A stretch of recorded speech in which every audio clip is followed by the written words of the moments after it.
पाप से है तारती। श्री भागवत भगवान की है आरती, पापियों को पाप से है तारती। ये अमर ग्रंथ ये मुक्ति पंथ ये पंचम वेद निराला है, नव ज्योति जगाने वाला है। ये अमर ग्रंथ ये मुक्ति पंथ ये पंचम वेद निराला, नव ज्योति जगाने वाला। हरि नाम यही हरि धाम यही, हरि नाम यही हरि धाम यही, जग के मंगल की आरती, पापियों को पाप से है तारती। श्री भागवत भगवान की है आरती, पापियों को पाप से है तारती। ये शांति गीत पावन पुनीत, पापों को मिटाने वाला है, हरि दर्श दिखाने वाला है। ये शांति गीत पावन पुनीत, पापों को मिटाने वाला, हरि दर्श कराने वाला।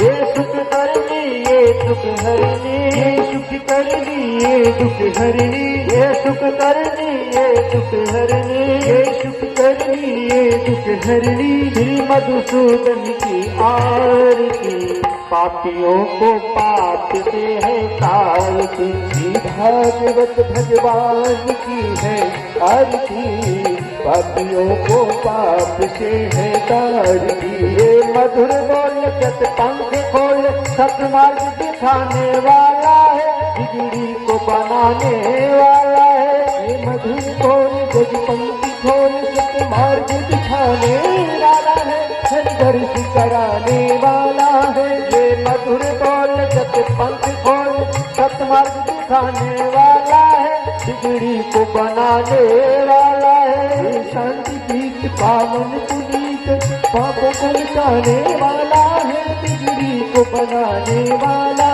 है। घनश्याम यही सिया राम यही, राम यही निर्श्याम यही, घनश्याम यही सिया राम यही, घनश्याम यही सिया राम यही। प्रभु के महिमा की आरती, पापियों को पाप से है तारती।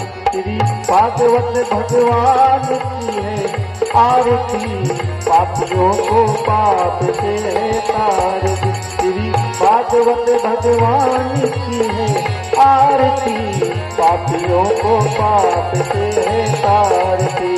कर्पूर गौरम नवतारम संसारसारम भुजगेन्द्रहारम, सदा बसंतम हृदयारविंदे पवन भवानी कुमारी। तुम्ही हो माता सबका तुम्ही, तुम्ही हो विष्णु सबका तुम्ही हो, तुम्ही हो विद्या जन्म तुम्ही, तुम्ही हो शरणम मम देव देव, तुम्ही हो शरणम मम देव देव, तुम्ही हो शरणम मम देव देव। बोलिए बाबा बिहारी लाल की जय हो, व्यास जी महाराज की जय हो। हरि ओम। नाना सुगंधि पुष्पाणि यथा कालोद्भवानि च, पुष्पांजलिर्मया दत्ता ग्रहणा परमेश्वर। मंत्र पुष्पांजलि समर्पयामि, प्रार्थना पूर्वक नमस्कार समर्पयामि। बोलिए बाल कृष्ण लाल की जय हो, राधा रानी सरकार की जय हो, पवन सुत हनुमान जी महाराज की जय हो, गजानन भगवान की जय हो, भूत भावन भगवान शिव शंकर भगवान की जय हो, सदगुरुदेव भगवान की जय हो। जय जय श्री राधे, जय जय श्री राधे, जय जय श्री राधे श्याम। बाकी लोग श्रोता नीचे बैठ जाए, गर्दा रहा ये बोलना है गुलाब लाइट वोल्टेज लेटर चालू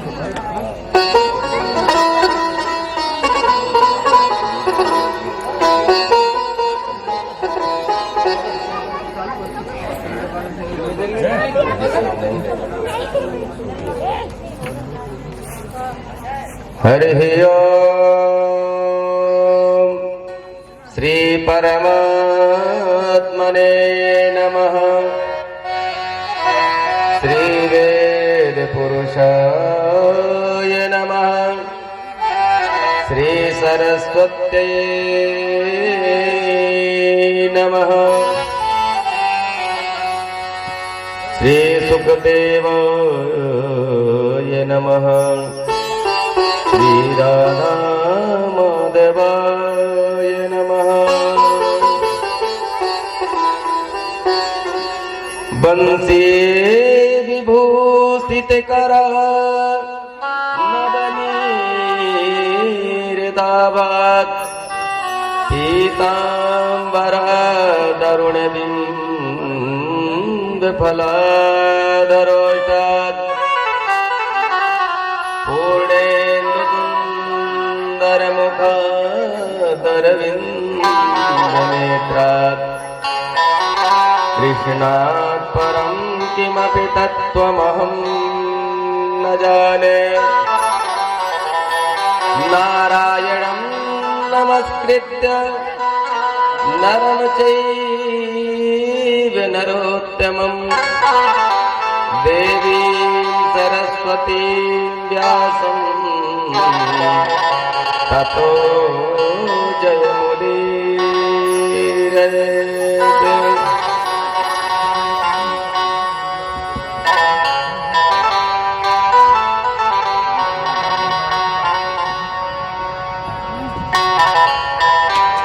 आइए कुछ क्षण भगवान नाम संकीर्तन, तत्पश्चात बाल कृष्ण लाल की वांग्मय कृतरूपा श्रीमद् भागवत महापुराण अंतर्गत आप लोग कथा श्रवण करेंगे।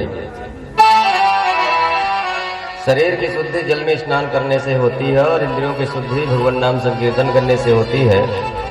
अतः सभी लोग भाव विभोर होकर के ताली बजाते हुए भगवान नाम संकीर्तन का आनंद लेते हुए और कीर्तन के भाव में डूबेंगे।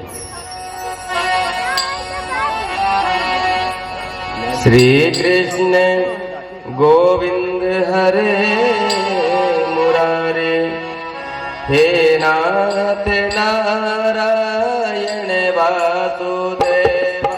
श्री कृष्ण गोविंद हरे मुरारे, हे नाथ नारायण वासुदेवा।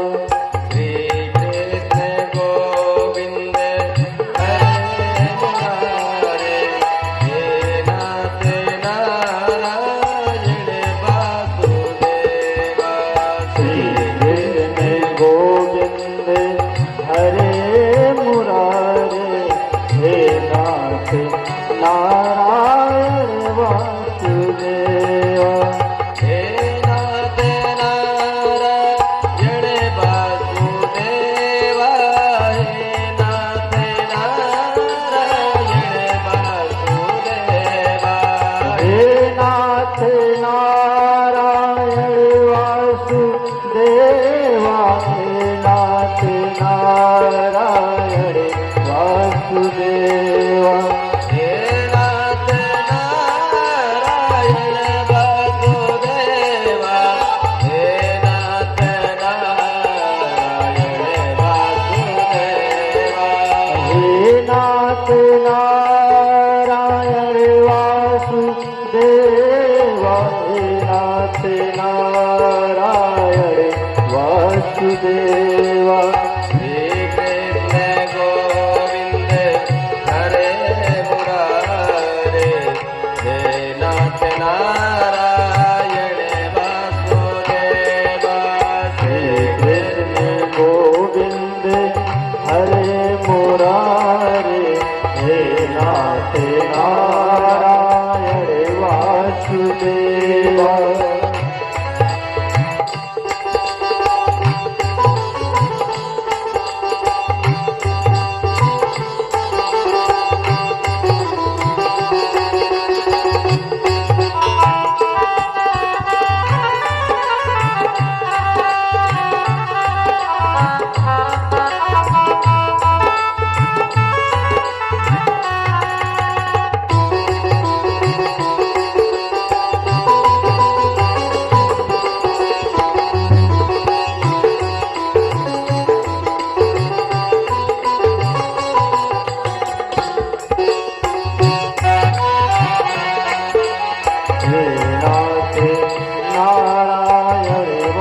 वासुदेवा हे नाथ नारायण वासुदेवा, हे नाथ नारायण वासुदेवा, हे नाथ नारायण वासुदेवा, हे नाथ नारायण वासुदेवा। श्री कृष्ण गोविंद हरे मुरारे, हे नाथ नारायण वासुदेवा, श्री कृष्ण गोविंद हरे मुरारे, हे नाथ नारायण वासुदेवा। हे नाथ नारायण वासुदेवा, हे नाथ नारायण वासुदेवा।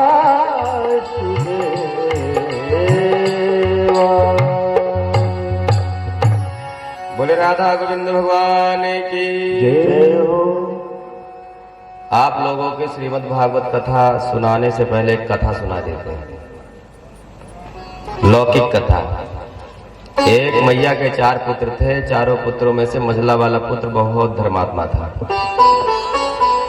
और वो हमेशा भगवान की पूजा भजन में लगा रहा करता था। अब ये कथा आप लोगों को देख करके ही याद आ गई। ये समझ लीजिए कि आप ही लोगों को सुना रहे हैं। तो मझला वाला भाई जो है प्रतिदिन, लेकिन मैया की एक आदत थी, बहुत उम्र हो गई थी, करीब 90-95 साल की हो गई थी, मरणासन थी, लेकिन मैया ने कभी अपने जीवन में राम नाम नहीं लिया। राम कहना बड़ा मुश्किल था उसको। मझला वाला बेटा हमेशा प्रयास में लगा रहता था कि कभी मैया हमारी राम नाम ले ले, क्योंकि राम नाम लेगी तो उद्धार हो जाएगा। और इसने जीवन में कभी राम नाम लिया नहीं है, तो किसी न किसी प्रकार से प्रयास करके राम जी का नाम इसके मुखारविंद से उच्चारित हो जाएगा। तो मझला वाला बेटा प्रतिदिन माँ के पैर दबाता था, तो हमेशा कहा है, माँ एक बार बोल दो राम। तो पहली बात तो कुछ जवाब ही ना दिया करे वो, लेकिन जब बहुत बार उसको कहा जाए कि राम नाम बोल, तो बहुत तेज से खींच करके बोले, क्या है बार बार मेरे को परेशान करता है? तो सेवा कर रहा है कि मेरे को परेशान कर रहा है? जब मैं नहीं बोल रही हूं तो क्यों परेशान करता है? जहां वो खींच जाए तो शांत हो जाए बालक। अब कुछ दिन बाद मैया एकदम बेड रेस्ट हो गया, मतलब उसको पकड़ करके उठाना बैठाना पड़े, सब क्रियाकलाप कराना पड़े। तो मझले वाले भाई ने अपने सभी भाइयों से, छोटे बड़े भाइयों से बोला कि भैया, मेरी माँ ने कभी राम नाम नहीं लिया, ये निश्चित रहेगी नहीं। ऐसा क्यों न किया जाए कि एक बार इसको भगवान के मंदिर में ले जाया जाए, जहां पर ले जाएंगे तो शायद मूर्ति को देख करके राम नाम ले ले। भाइयों ने कहा ठीक है, उठा करके लेके गए और मंदिर के सामने बैठा दिया। बच्चों ने कहा, माँ ये बताओ ये किसका मंदिर है? तो मैया तो बहुत देर तक बोली नहीं। बोले, तुझे दिख नहीं रहा? मैं तो सोच रही हूँ कि मैं बुढ़ी हो गई, मेरी आंख खराब है, पर मुझे मालूम चल रहा है कि तू जवानी में तेरी आंखें खराब हो रही है, ये घर को तू मंदिर कह रहा है। तो बड़े भाई ने मझले वाले भाई से कहा कि देख, तू जबरदस्ती में परेशान किया, मैया कहने वाली नहीं है राम नाम। जिसने अपने जीवन में नहीं लिया तो अब मरते समय क्या लेगा? मंदिर के अंदर ले गए और मंदिर के सामने, मूर्ति के सामने बैठा करके बोले, मैया ये बताइए इसकी मूर्ति है? बहुत देर तक नहीं बोली, बाद में खींचती हुई बोली, अरे दुष्टो, तुम लोगों ने मेरा मरना भी दुश्वार कर दिया है। जीते जी तो हमेशा लगे रहते थे पीछे, अब मैं मरने वाली हूँ तो मरने भी नहीं दे रहे हो चैन से। अरे ये किसी इंसान का पुतला है। बोले, नाम क्या है इसका? बोले, जिस समय ये जन्मा था उस समय मैं नहीं थी, इसलिए मैं नहीं जानती। तो बोले, राम है। तो मैया ने एक चाटा मारा बच्चे को और बोला, दुष्ट, तू कैसे, जब मैं नहीं जानती हूँ तो मेरे बाद तो तू पैदा हुआ, तू कैसे बोल दिया? मैं नहीं बोलूंगी और मैं नहीं जानती कौन है। अंत तो गत्ता ले आकर के मैया को घर में लिटा दिया गया। कुछ दिनों के बाद मैया का वैकुंठवास हो गया, तो अंतिम संस्कार हुआ। तो सभी भाइयों ने कहा कि देख भाई, मजले वाले भाई को, तू बड़ा धर्मात्मा है, महात्मा है, हमेशा धर्म कर्म की बात करता है, जय हो, तो कम से कम अब मर गई है मैया, तो अब मेरा जो है दिमाग मत खराब करना और कोई भी ऐसा काम मत बताना जिसे हम मना कर दें। तो मजला वाला भाई बोला कि ऐसा है भाई, हम लोगों का कर्तव्य है माता पिता को तीर्थ कराना और कथा इत्यादि सुनना। हम लोगों ने तो कुछ कर नहीं पाया, मैया ने कुछ करने का मौका ही नहीं दिया, और जो प्रयास भी किया गया तो उसको मैया ने स्वीकारा नहीं। तो एक काम करते हैं कि चल करके प्रयागराज में गंगा जी में ले जाकर के अस्थियों को विसर्जन कर देते हैं।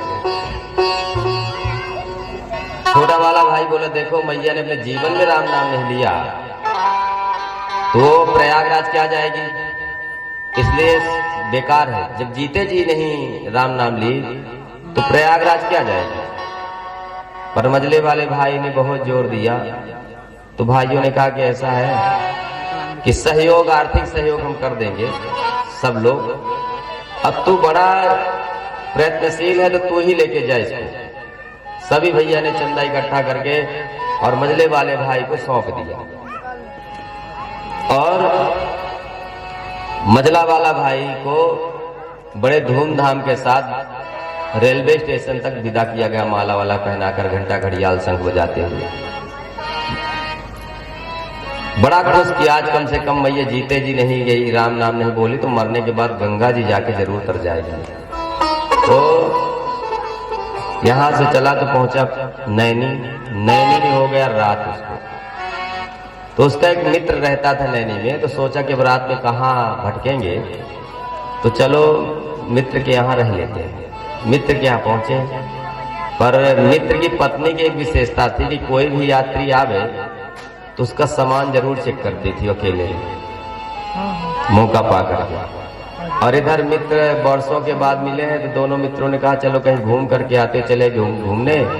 और इधर मित्र की पत्नी ने उसका बैग जो है खाली कर दिया, देखा क्या है क्या नहीं, तो और तो कुछ मिला नहीं, लेकिन जब उसमें लोटा निकला तो लोटा को उसने खोला तो उसमें अस्थियां। तो बोली राम राम, कितने दुष्ट हैं लोग, अस्थियां लेकर चलते हैं, हड्डी लेकर के चलते हैं। हम इतने पवित्रता के साथ घर में रहते हैं और ये हड्डी लेकर के आ गए। और कुछ मिला नहीं तो उसने क्या किया कि उस लोटिया को ले जा करके शहरों में घर के सामने से ही नाली प्रवाहित रहती है, तो उस नाली में डाल दिया ले जाकर, और बैग का सामान जो करते हैं भर करके चैन बंद कर दिया। अब मित्र निष्फिक्र था क्योंकि अपने मित्र के ही घर में था, उसको ये शंका ही नहीं थी कि ऐसा भी हो सकता है मेरे साथ।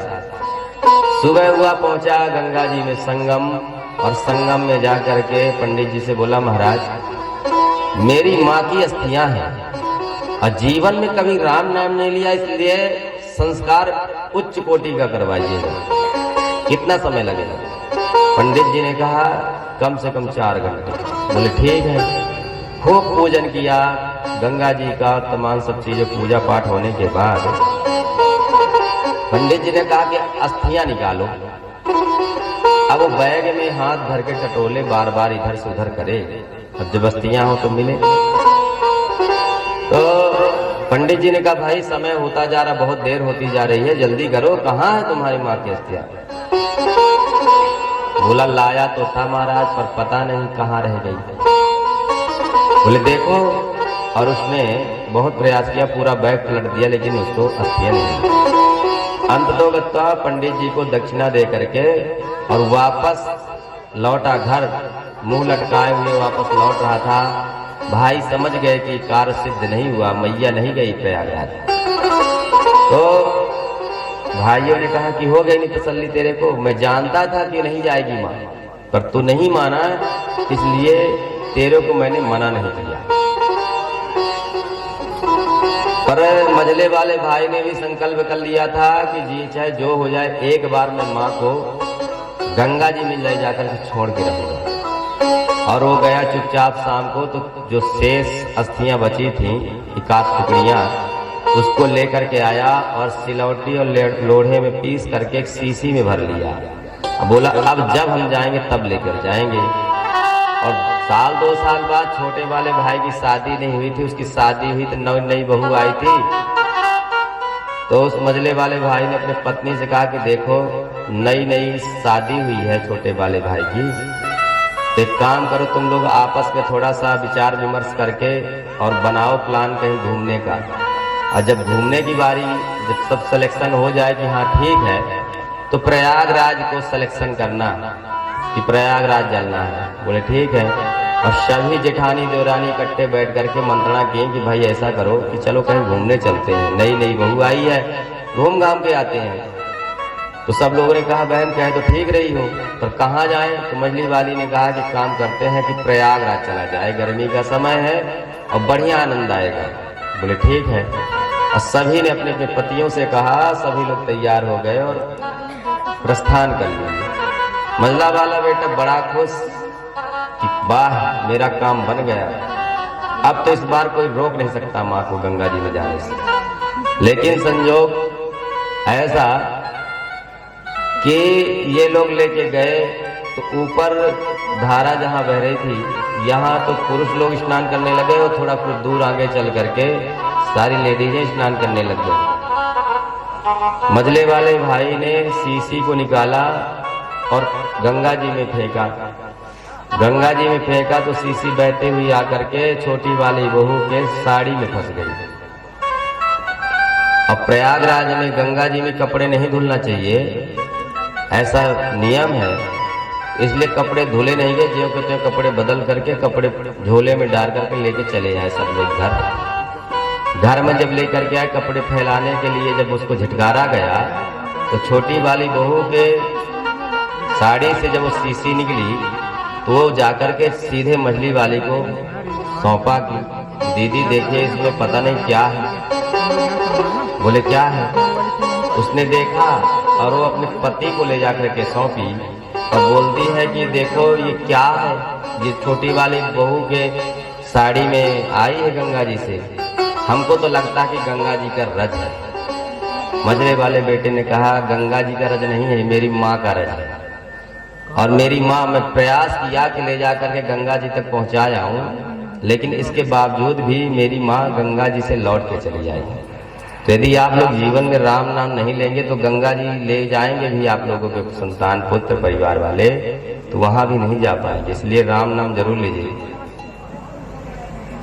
गोस्वामी तुलसीदास जी कहते हैं बारी मथे घृत होत है सिकता ते बर तेल, बिन हरि भजन न भवत रही यह सिद्धांत अकेल।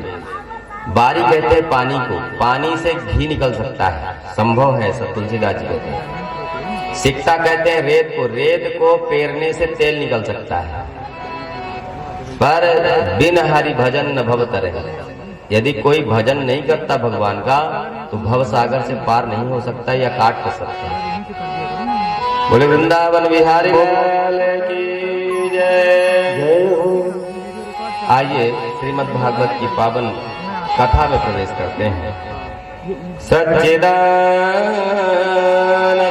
रूपाय विश्वोत्पत्त्यादि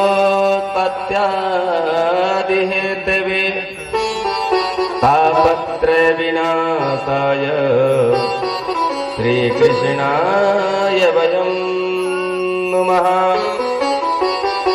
परम मंगल में प्रभु श्री बाल कृष्ण लाल की बांग में पुरुषरूपा श्रीमद् भागवत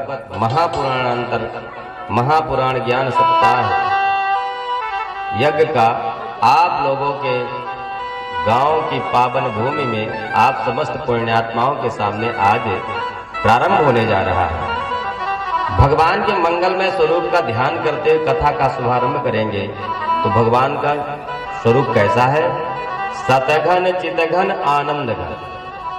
सत और चित और आनंद, हमारे परमात्मा हमारा प्रभु कैसा है? जो उससे जुड़ेगा वो तीन चीजें उसको मिल जाएंगी आराम से। कौन सी? पहली बात सत, इसके बाद चित और इसके बाद आनंद। सत किसे कहते हैं? जो मिटे नहीं, कभी उसमें विकृति विकार ना पैदा हो, उसको सत कहते हैं। ये सारा संसार असत है, क्योंकि इसको एक दिन मिट जाना है, इसलिए असत है। तो सत्य क्या है? बोले परमात्मा। क्योंकि परमात्मा पूर्व में भी था, आज भी है और बाद में भी रहेगा। और जब ये सारी दुनिया नहीं रह जाती है तो केवल परमात्मा ही रह जाता है। अब कहते हैं चित। चित मतलब स्मरण, बुद्धि। बुद्धि को चित कहते हैं। तो स्वस्थ चित जिसका हो, स्वस्थ चित यानी जिसको हम एक बार याद कर लें, चित्त में हमारे बात बैठ जाए, वो जिंदगी में कभी भूले नहीं, उसको चित्त कहते हैं। हम लोगों के जीवन में प्रायः है बहुत सी घटनाएं होती हैं और भूल जाती हैं, और जब बहुत जोर देना पड़ता है तब जाकर के कहीं वो घटनाएं याद आती हैं। इसलिए अस्वस्थ चित्त है हम लोगों का। तो स्वस्थ चित्त जिसका हो, और उस चित्त में कौन हो? परमात्मा हो, ईश्वर। और आनंद। आनंद किसको कहते हैं? ये हम लोग मेवा, मिष्ठान, भोजन इत्यादि भागना घूमना जो कर लेते हैं, कहते हैं वाह आनंद आ गया। तो आनंद इसको नहीं कहते। आनंद क्या है? जिस आनंद को हम लोग एक बार स्वाद ले लें, वो आनंद दोबारा मिटे नहीं, खत्म नहीं हो। जैसे हमने मीठा खाया, अच्छा लगा, बहुत अच्छा लगा, तो कहते हैं आनंद आ गया। लेकिन वो आनंद कुछ देर में ही गायब हो जाता है। जहां मीठे का स्वाद खत्म हुआ, आनंद गायब हुआ। तो जिस आनंद को, जिसका स्वाद लेने के बाद हमारा आनंद स्थायी हो जाए, उसे आनंद कहते हैं। सत्य, चित, आनंद। ऐसे हमारे परमात्मा का स्वरूप है। तो काम क्या करता हुआ ईश्वर? बोले जो समस्त विश्व का पालन, सृजन और संहरण। पालन भी करता है और सृजन, जन्म भी देता है और संहार भी करता है। तीनों के जो हेतु हैं। ऐसे बाल कृष्णलाल के पावन चरण शरण ग्रहण करते ही जीव के, यदि हम उनका आश्रय लेंगे तो क्या होगा? बोले तापत्रय विनाशाय। तीन चीज, तीन ताप, आदि दैविक, आदि भौतिक, आध्यात्मिक, ये जो त्रिताप है ये खत्म हो जाएंगे, नष्ट हो जाएंगे। महाभागवत श्री सुखदेव जी का ध्यान करते हुए नैमी सारण की पावन भूमि में सौनक आज 88,000 ऋषियों को ये कथा सूत जी महाराज श्रवण करा रहे हैं। कथामृत रस स्वाद कुशलः। सौनक जी आयु में बड़े हैं पर श्रोता बन करके बैठे हैं, और सूत जी महाराज आयु में छोटे हैं पर वो व्यासपीठ पर सुशोभित हो रहे हैं। और सौनक जी जब कथा श्रवण करने बैठते हैं तो ऐसे अनभिज्ञ होकर के बैठ जाते जैसे उनको कुछ आता ही ना हो। इनकी कुशलता ही है भगवान की कथा में को श्रवण करना। सूत जी को नमन करते हुए पूछते हैं महाराज, अज्ञान ध्वंस विध्वंस कोटि सूर्य समप्रभ सूताख्या ही कथा सारम मम कर्ण रसायनम। हे सूत जी महाराज, हम लोगों का जो हृदय है अज्ञान के घोर अंधकार से ग्रसित है। ये अंधकार कैसे दूर होगा? आपके पास करोड़ों सूर्य के समान ज्ञान का प्रकाश है, जो हमारे हृदय पटल पर भी डाल दीजिए महाराज, ताकि हमारे हृदयगत अंधकार का भी विनाश हो सके। कोटि सूर्य समप्रभ, ताकि हमारा अज्ञान तिमिर ध्वस्त हो जाए। शौनकादि ऋषि पूछते हैं कि महाराज, हमें जानना चाहते हैं कि भक्ति, ज्ञान, वैराग्य को बढ़ाने के लिए वैष्णव लोग क्या करते हैं? ऐसा कौन सा साधन किया जाए जिससे यह तीनों की वृद्धि हो और माया मोह का निवारण हो सके? कहते हैं महाराज, अब घोर कलिकाल आ गया है, लोगों की आसुरी वृत्ति हो गई है, हर प्राणी परेशान है, आक्रांत है, और ऐसे प्राणियों का कैसे कल्याण होगा? जो पवित्र को भी पवित्र बना दे, ऐसा कोई सरलतम साधन हो तो बताएं। देखने के बाद अब हम तुम्हें समस्त शास्त्रों का सार ही सुनाने जा रहे हैं, तो सावधान होकर के सुनिए। सोच कहते ऋषि संसार में सबसे बड़ा डर काहे का है? यदि संसार में कोई किसी से भय खाता है तो काहे से खाता है? यद्यपि आज का प्राणी किसी से भय नहीं खाता है। आज का प्राणी पूरे प्रकृति पे कब्जा बना के रखा हुआ है और 84 लाख जो जीव हैं उन समस्त जीवों को भयाक्रांत रखा हुआ है। जीवों की ऐसी दुर्दशा मानवों के द्वारा हो रही है कि उनका जीना दुश्वार है, खाना पीना दुश्वार है। तो कहते हैं कि संसार में फिर भी मानव क्यों भयाक्रांत है, काहे से डरता है? तो मानव एक चीज से डरता है, मरने से। क्योंकि जब इस संसार में आ जाता है तो संसार की जो चकाचौंध है, व्यवस्थाएं हैं, उसको देखने के बाद, उसका स्वाद लेने के बाद उससे संसार छोड़ा नहीं जाता है। लेकिन जब तक शरीर चलता तो उसे ध्यान ही नहीं रहता कि कब हम जवान हो गए, कब हम बुढ़े हो गए। जब वो मरणासन्न हो जाता है तब उसे ज्ञान होता है हम तो बहुत पीछे निकल आए। तो वो उसको रोकने की चेष्टा करता है, मृत्यु को। तो कहते हैं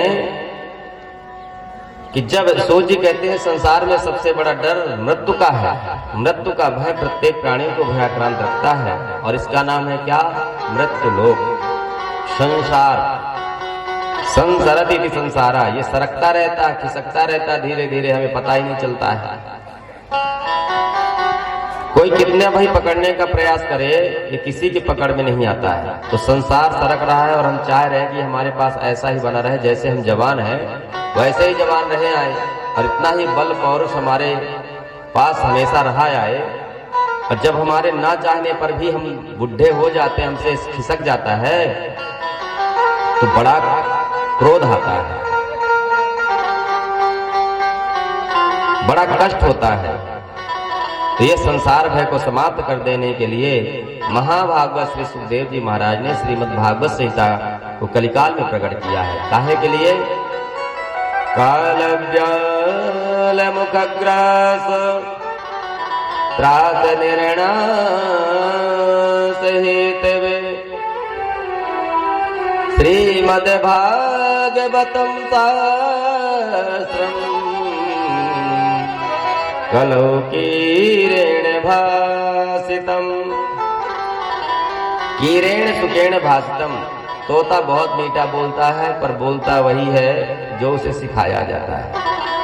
श्री सुखदेव जी महाराज ने राजा परीक्षित को ये सप्ताह है कथा तो श्रवण कराया, पर उन्हें भी जो गुरु परंपरा से प्राप्त हुआ वही उन्होंने सुखदेव जी ने राजा परीक्षित को दिया। ये मनमुखी फल नहीं है, उन्हें भी आचार परंपरा से जो प्राप्त किया उन्होंने संसार को दिया। तो बोले महाराज परीक्षित को मृत्यु भय उपस्थित हुआ और 7 दिन में मरना जब सुनिश्चित हो गया तो परीक्षित ने सोचा मैं क्या करूं, ऐसा कौन सा साधन करूं जिससे मैं इससे मुक्त हो जाऊं, कैसे कल्याण होगा। उस समय महामुनि सुखदेव जी ने इस पावन संहिता के द्वारा महाराज परीक्षित का मृत्यु भय दूर कर दिया। और जैसे ही सुखदेव जी परीक्षित को कथा श्रवण कराने जा ही रहे थे, पता चल गया देवताओं को, तो देवता अमृत का कलश लेकर के आए। सुधा कुंभं गृहीत्वैव देवास्तत्र समागमन्।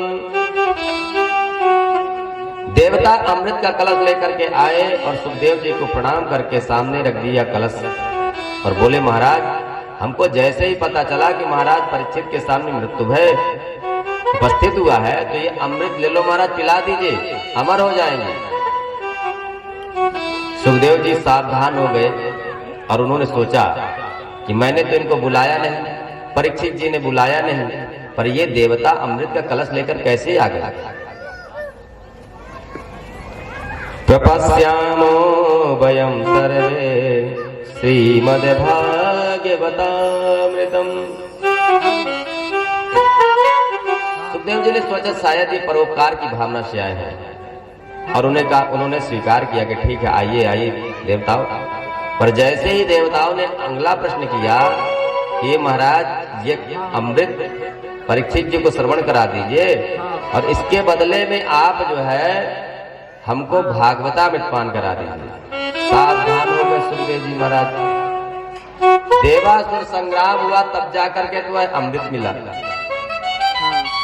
और उस अमृत को देवता बिना बुलाए बिना मांगे ऐसे ही ले आकर के रख दिया। इसका मतलब भागवत और अमृत में क्या अंतर है? कहाँ पास है अभी? प्रपास्यामो वयं सर्वे श्रीमद्भागवतामृतम्। सुखदेव जी कहते हैं कि अरे देवता तुम लोग बहुत ठग हो। अरे अदला बदली बराबर की वस्तुओं का होता है, वही कीमत की हमारी वस्तु वही कीमत की तुम्हारी वस्तु, तो अदला बदला कर लेते हैं, कोई दिक्कत नहीं। लेकिन कांच और मणि की क्या तुलना है? कहाँ कांच का कोई मोल नहीं और कहाँ करोड़ों की मणि। तुम लोग वही कर रहे हो।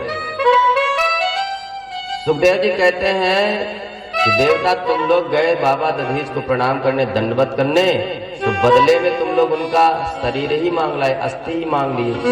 इसलिए तुम स्वकार कुशलासुरा, अपना कार्य करने में बहुत निपुण हो। और जब स्वार्थी व्यक्ति यदि किसी के फायदे की बात करे तो सावधान हो जाना चाहिए कि जरूर कोई न कोई दाल में काला है, कुछ न कुछ ये करने वाला है। और सुखदेव जी सावधान हो गए। क्वसुधा क्व कथा लोके क्व काचः क्व मणिरे महान ब्रह्मरात्रो विचार्यैवं तदा देवान् जहास। इसलिए कहते हैं कि मणि और कांच की कोई तुलना नहीं है। इसलिए तुम ठग हो। अभक्ता च विज्ञाय न ददौष कथामृतम् श्रीमद्भागवती वार्ता पुराणमपि दुर्लभम्। ये देव दुर्लभ ये कथा में दृश्य जो सुखदेव जी ने डांट करके भगा दिया पर नहीं दिया। और जब विचार किया कि कथामृत में क्या विशेषता है, सुधामृत की क्या विशेषता है, बोले सुधामृत जो है उसका एक विशेषता है कि जो बड़े बड़े सुकृतवान पुण्यात्मा जब इस मृत्यु लोक से देह त्याग करके स्वर्ग पहुंचते हैं तब उन्हें दिव्य अमृत प्राप्त होता है। और कथामृत की क्या विशेषता है? बोले कथामृत के लिए तो चाहे कोई पुण्यात्मा हो, स्वर्ग का सुधामृत केवल पुण्यात्माओं को ही प्राप्त होता है। और ये कथामृत चाहे कोई पुण्यात्मा हो चाहे पापात्मा हो चाहे कोई कैसा भी हो, नीच से नीच भी प्राणी को, पापी से भी पापी प्राणी को ये कथामृत सबको सुलभ है। कल्मषापहम्। और स्वर्ग का सुधामृत भेदभाव करता है, पक्षपात करता है। बड़े बड़े सुकृतवान जब इस कथा को, इस अमृत का पान कर लेते हैं और जहां पुण्य क्षीण हुए तो इसी मृत्यु लोक में उनको दोबारा भेज दिया जाता है। पर जो हमारा कथामृत है ये कल्मशों को, पापों को नष्ट करके और ऊपर को भेजता है, स्वर्ग भेज देता है। तो हरि का कथामृत दिव्य जीवी बनाता है और स्वर्ग का सुधामृत भेदभाव करता है और वो ऊपर से स्वर्ग से पृथ्वी मृत्यु लोक में भेज देता है। इसलिए देवताओं को डांट दिया सुखदेव जी ने और वो भगा दिए, लौटा दिए। देवता लौट करके पहुंचे ब्रह्मा जी के पास और ब्रह्मा जी से शिकायत किया। तो ब्रह्मा जी ने कहा अच्छा काम करो, परीक्षित का परिणाम देख लेते हैं क्या होता है। अब जब 7 दिन बाद परीक्षित का मोक्ष देखा तो धाता विस्मितः राज्ञो मोक्षं तथा वीक्ष्य पुरा धातापि विस्मितः सत्यलोके तुलां बद्ध्वा तोलयत् सदनान्यजः। और महाराज परीक्षित का मोक्ष जब विधाता ने देखा तो आश्चर्यचकित रह गए और तराजू पर तौल करके देखा तो भागवत जी का जो पल्ला था एकदम ज्यों का त्यों रखा रहा और अन्य धर्मशास्त्रों का पल्ला उड़ गया और वहीं पर घोषणा हो गई, मेनिरे भगवत रूपम शास्त्रम कागवतम कलौ। कलिकाल में साक्षात श्री कृष्ण ही श्रीमद् भागवत के शब्द संहिता में आकर के समाये हैं और कलयुग के कलुषित वातावरण में कलयुग के समस्त प्राणियों का पाप नष्ट करके उद्धार करने के लिए श्रीमद् भागवत में ही गोविंद समा गए हैं।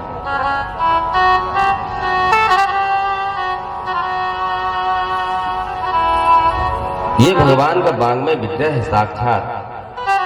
तो श्री सनकादियों ने पूछा, महाराज ये बताइए कि 7 दिन में सुनने की परंपरा कैसे हो गई? सूत जी कहते हैं, सबसे पहले सनत सनंदन सनातन सनत कुमार इन चारों ऋषियों ने देवर्षि नारद को सुना करके सप्ताह की परंपरा प्रारंभ करी। तो सौनक जी ने पूछा कि नारद जी तो 2 घड़ी से कहीं ज्यादा टिकते नहीं, तो ऐसे अस्थिरस्य नारदस्य उन अस्थिर नारद जी ने 7 दिन एक जगह बैठ करके ये भागवतामृत कैसे सुना, क्यों सुना और कहाँ सुना? तब श्री सूत जी महाराज सौनक आदि ऋषियों से कहते हैं, एकदा हि विशालायां चत्वार ऋषयो मलाः सत्संगार्थं समायात ददृशुस्तत्र नारदम्। एक बार की बात है, विशालापुरी मतलब बद्रीनाथ धाम में सनत सनंदन सनातन चारों भैया विचरण कर रहे थे। क्यों? बोले सत्संगार्थम, सत्संग करने की इच्छा से, क्योंकि ध्यान भजन पूजन एकांत में हो जाता है पर सत्संग एकांत में नहीं होता है, उसके लिए 2-4 लोग चाहने पड़ते हैं। तो चारों भैया भ्रमण कर रहे थे कि अचानक नारद जी को देखा, प्रसन्न हो गए, क्योंकि संत को जब कोई संत मिलता है तो बहुत प्रसन्न हो जाते हैं कि आज जरूर भगवत चर्चा होगी कुछ न कुछ। और सनकादियों का तो कथा मात्र के जीवन है, भगवान की कथा ही जीवन का एक आधार है। पर जैसे ही नारद जी के निकट आए तो बड़ा आश्चर्य हुआ, क्योंकि नारद जी का मुख बहुत चिंतित नजर आया। सनकादिक आश्चर्यचकित हो गए। सनकादियों ने कहा कि जो समाज की समस्याओं को दूर कर दे, गत वित्तो यथा जना, पर तुम्हारा क्या चला गया महाराज?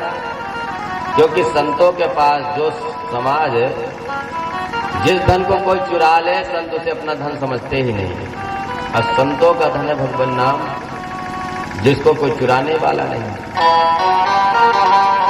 हमारो धन राधा श्री राधा श्री राधा, हमारो धन राधा श्री राधा श्री राधा, हमारो धन राधा श्री राधा श्री राधा, धन राधा श्री राधा श्री राधा, धन राधा श्री राधा श्री राधा, हमारो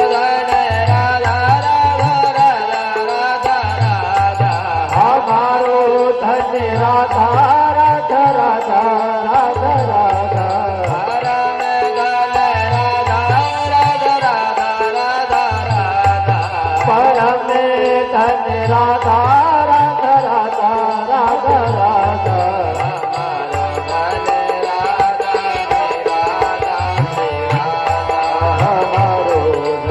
राधा श्री राधा श्री राधा,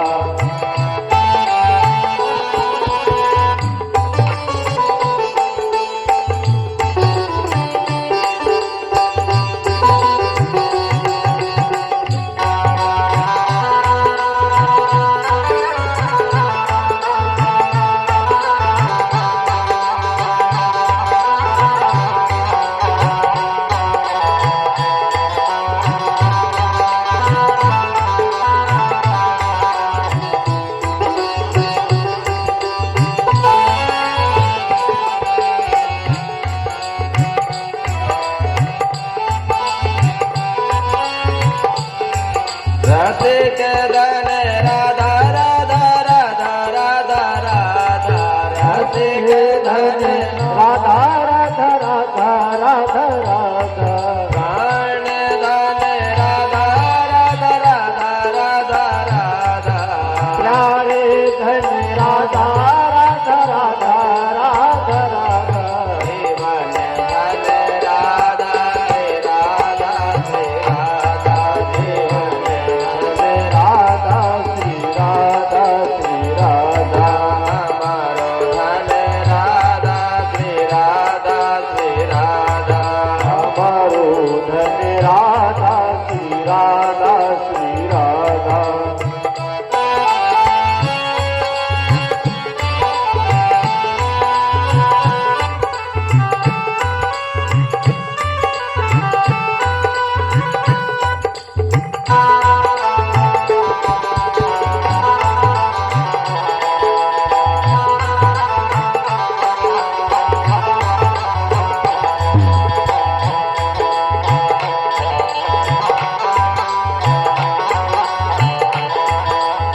राधा राधा मान दुलारे राधा राधा राधा राधा राधा विद्वान दुलारी राधा राधा राधा राधा राधा मोहन की प्यारी राधा बोल।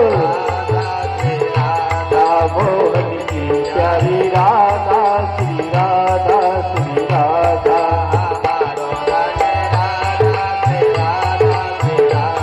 हमारो धन राधा श्री राधा श्री राधा हमारो धन राधा राधा राधा राधा राधा परम धन राधा राधा राधा राधा राधा हरि बोल। हमारो धन राधा श्री राधा श्री राधा श्री राधा श्री राधा श्री राधा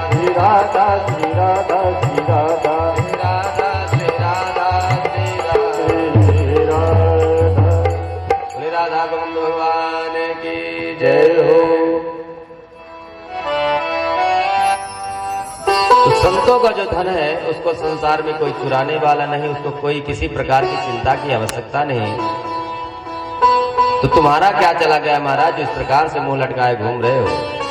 और आप तो ऐसे वीतराग महात्मा हो कि एक झोपड़ी तक नहीं बनवाई, क्योंकि 2 घड़ी से ज्यादा कहीं टिकते नहीं, तो रमते राम होकर के भी और इस प्रकार से चिंता में घूम रहे हो। इसलिए नो चितम बद कारणम, आप जैसे विरक्त संत की उस प्रकार से चिंता करना बिल्कुल उचित नहीं है। हमें बात बताइए, कारण बताइए। तब नारद जी ने चारों अपने अग्रजों को, बड़े भाइयों को प्रणाम करते हुए कहा, महाराज यदि आप मेरी समस्या सुनना चाहते हैं, जानना चाहते हैं, तो मैं सुनाता हूं, सुनिए। मैं संसार में घूम रहा था काहे के लिए? सत्संग करने के लिए, क्योंकि मृत्युलोक के अलावा तो कहीं सत्संग होता नहीं है। इसलिए मृत्युलोक में तमाम सब जगह घूम रहा था सत्संग करने की इच्छा से। और इस संसार में सर्वत्र मैंने घूमा महाराज, इस मृत्युलोक के अलावा कहीं तो सत्संग का आनंद मिलता नहीं। स्वर्गे सत्ते च कैलासे वैकुंठे न स्वयं रसा, कहीं भी ये रस नहीं है। इसलिए इस धरातल पर मैं सर्वत्र पर विचरण किया कि कहीं शायद मुझे सत्संग का आनंद मिल जाए। कोई तीर्थ नहीं छोड़ा महाराज। पुष्करम च प्रयागम च काशी गोदावरीं तथा हरिक्षेत्रं कुरुक्षेत्रं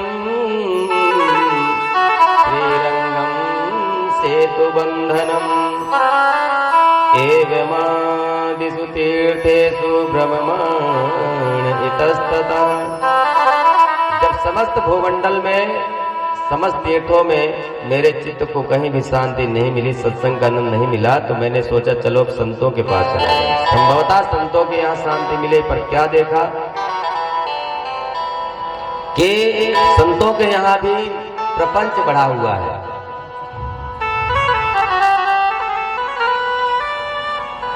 संतों का महत्व कब बढ़ता है? जब बच्चा वैभव संपन्न होता है महात्मा। अन्यथा कलयुग में यदि संत वैभव संपन्न नहीं है तो उसकी कोई कीमत नहीं होती, कोई उसका वजन नहीं होता है। जहां 4 व्हीलर और 8-10 शिष्यों के साथ में जब कोई भ्रमण करता महात्मा, तब उस पे हमारी दृष्टियां जाती हैं कि कोई महात्मा है।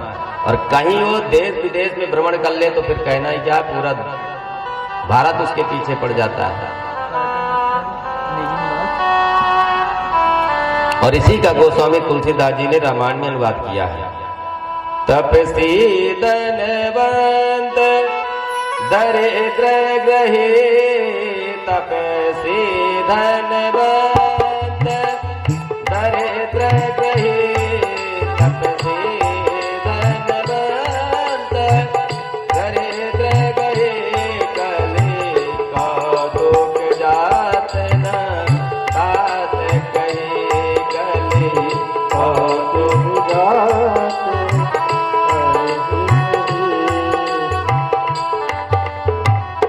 पहले संत महात्मा जितना विरक्त होता था उतना ही महान माना जाता था। आज जितना वैभव संपन्न होता है उतना ही महान माना जाता है। तो महाराज मैंने देखा ये सब दृश्य देख देख करके मेरा चित्त और शांत हो गया। मैंने सोचा आया था भजन करने के लिए, सत्संग करने के लिए, शांति पाने के लिए, पर यहाँ तो और मन में उद्विग्नता पैदा हो गई, चित्त में खलबली मच गई। अब चलो चलते हैं गृहस्थों के यहाँ, देख लेते हैं, शायद वहां कुछ सत्संग का आनंद मिले। तरुणी प्रभुता गे श्याल को बुद्धिदायक कन्या विक्रीणो लोभा दंपति नाम चकलगनम। गृहस्थों के यहाँ देखा कि माता पिता की सेवा कब तक होती है, जब तक तिजोरी की स्वाभी नहीं सौंपी जाती तब तक। जहां सर्वाधिकार प्राप्त होता है तहां माता पिता की खाट या तो खेतों में, या तो तीर्थों में, या तो वृद्धाश्रम में। अब आजकल वृद्धाश्रम भी खुल गया है, तो वृद्धाश्रम में भेज दिया जाता है। कौन बैठे बैठे खिलाएगा, सेवा करेगा, तो सीधे वहां भेज दिया जाता है। बातां प्रक्षति कोपि न गेहे। और कदाचित कोई माता पिता जबरदस्ती घर पकड़ करके बैठो कि नहीं हमको जाना ही नहीं यहाँ से, तो फिर उनसे किसी भी प्रकार की कोई चर्चा, कोई बात नहीं की जाती है। यदि कोई विशेष कार्य किया जाए तो किससे सलाह लिया जाए? भाई बुजुर्ग है, माता पिता है, तो बोले नहीं, श्याले को बुद्धिदायका, साले साहब से सलाह लिया जाता है। ठीक है, बुद्धिमान साला हो तो कोई दिक्कत नहीं, ले लेना चाहिए, सलाह लेने में कोई बुराई नहीं, पर इसके बावजूद भी क्या दंपति नाम चकलगनम, पति पत्नी में रोज महाभारत छिड़ा हुआ है, आए दिन कलह मचा हुआ है। लोग इस पराकाष्ठा पर पहुंच गया है कि बेटा बेटियों का क्रय विक्रय होने लगा है। पहले जब विचारधाराएं सम होते थे, बराबर होते थे, तब लोग संबंध करते थे, समधी बनते थे। आज विचारधाराओं से कोई मतलब नहीं। आज जहां सौदा पड़ जाए, शादी में लड़का पढ़ा लिखा सर्विस में है, अब जो तिलक रेट लग जाता है उसका कि 10 लाख 4 व्हीलर, तो जहां सौदा पड़ जाए, जो खरीद ले वही समधी बन जाए, और जो न खरीद पाए तो समधी नहीं बन सकता है। तो कहते हैं कि जब लोभ के वशीभूत होकर के संबंध पक्के होते हैं तो कलह मचा हुआ है। क्योंकि भाई जो इतना रकम लेकर के अपने घर से जो लड़की आएगी तो भी तो अपना शासन जमाएगी, क्योंकि फ्री में तो नहीं आई है, धन लेकर के आई है। एवं बस्यन कलेर दोषान पर्यटन नवनीमहम। नारद जी कहते भैया ये सब देख देख करके मेरा चित्त अशांत हो गया।